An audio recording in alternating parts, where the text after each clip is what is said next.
Laka en king'iye kod angolo mari kaka jalonyo wechego mag uchumi mwantiere godo kinyi makawuono. Bende seche moko nitiere sectors moko ma ibed ka ikete maindo ahinya ma seche moko nyalo yuto ahinya e kinde limbe ma kamae, to seche moko nitiere sectors moko manyalo dong' chiena e kinde limbe ma kama ma koro jatend piny timo e pinyno mar China. CPM Ole Nachai.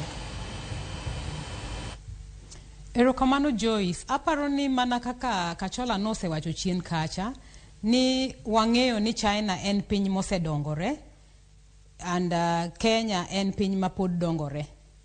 Koro gimise maseketo e wach mar the two countries no, kaduo kitawacho ni nitiere sectors ma biro nyalo yudo konyruok ahinya, to nitiere moko ma samoro ok nyal yudo konyruok. But overall, in the end, en ni ka sector kata mar kuom ranyisi sector mar agriculture kokonyore, kata sector mar infrastructure kokonyore, to gin gima mulo ngima japiny ka japiny, nikech in kod an komed nya SGR mochopo nyaka Kisumu ka, kaeto kalo modhi nyaka Malaba, nyiso ni mwandu nyalo wuotho yo makare, to mwandu gi ka wuotho in bende mwandu ni samoro ibro yude, to kobire yo ma yot ma nengo ne yot, to kidhi manye duka te yude gi nengo mayot.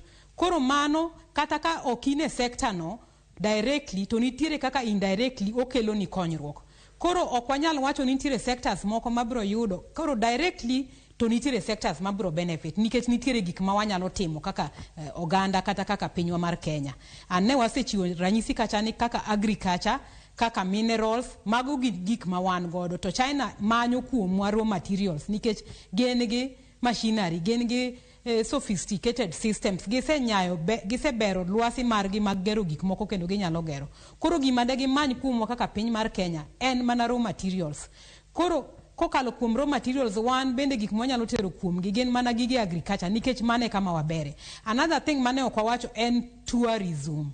Wanyalo position pinywa mar Kenya kaka a one-stop destination tourism for piny mar China, mondo welo obie piny mar China obie pinywa mar Kenya ka, mondo consume our tourism sectors ma sites manitiere pinywa manitiere piny ka. Mano kotimore to wayudo nuengo e yor welo mabiro e Kenya, jo hotel, jogo man kod transport, kata airports wa, kata mana koro indirectly nitiere sectors ma may not benefit. I mean directly, but indirectly obro mulo ngima ng'ato ka ng'ato, nikech kase kwano ni areas ma samoro limbe no nyalo kelo nwa, to ngiso ni nyaka omule ngima japiny Kenya, kata idak mana Mbita kata idak mana kanye. Koro okapar ni en gima onego jakenya ng'i kaka sector moro ok dhi yudo to sector moro dhi yudo. Kuom ranyisi ka ok waolo loan kaeto watiyo mana gi public private partnerships, nyiso ni osigo mar ola kodok piny, to japiny mar Kenya kumora mora ma entie biro winjo nafuno.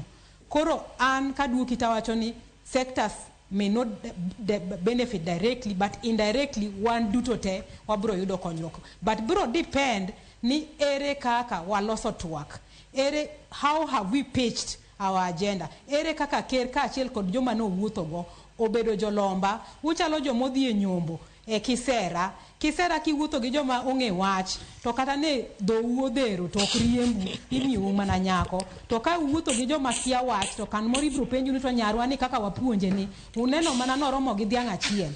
Koro e kisera nyaki wuoth gi ji ma jombaka mong'e lombo ji kendo ng'e wacho weche madonje chuny ng'ato manyalo miyo ng'ano migi midwaro. Haya, wageno ni jatend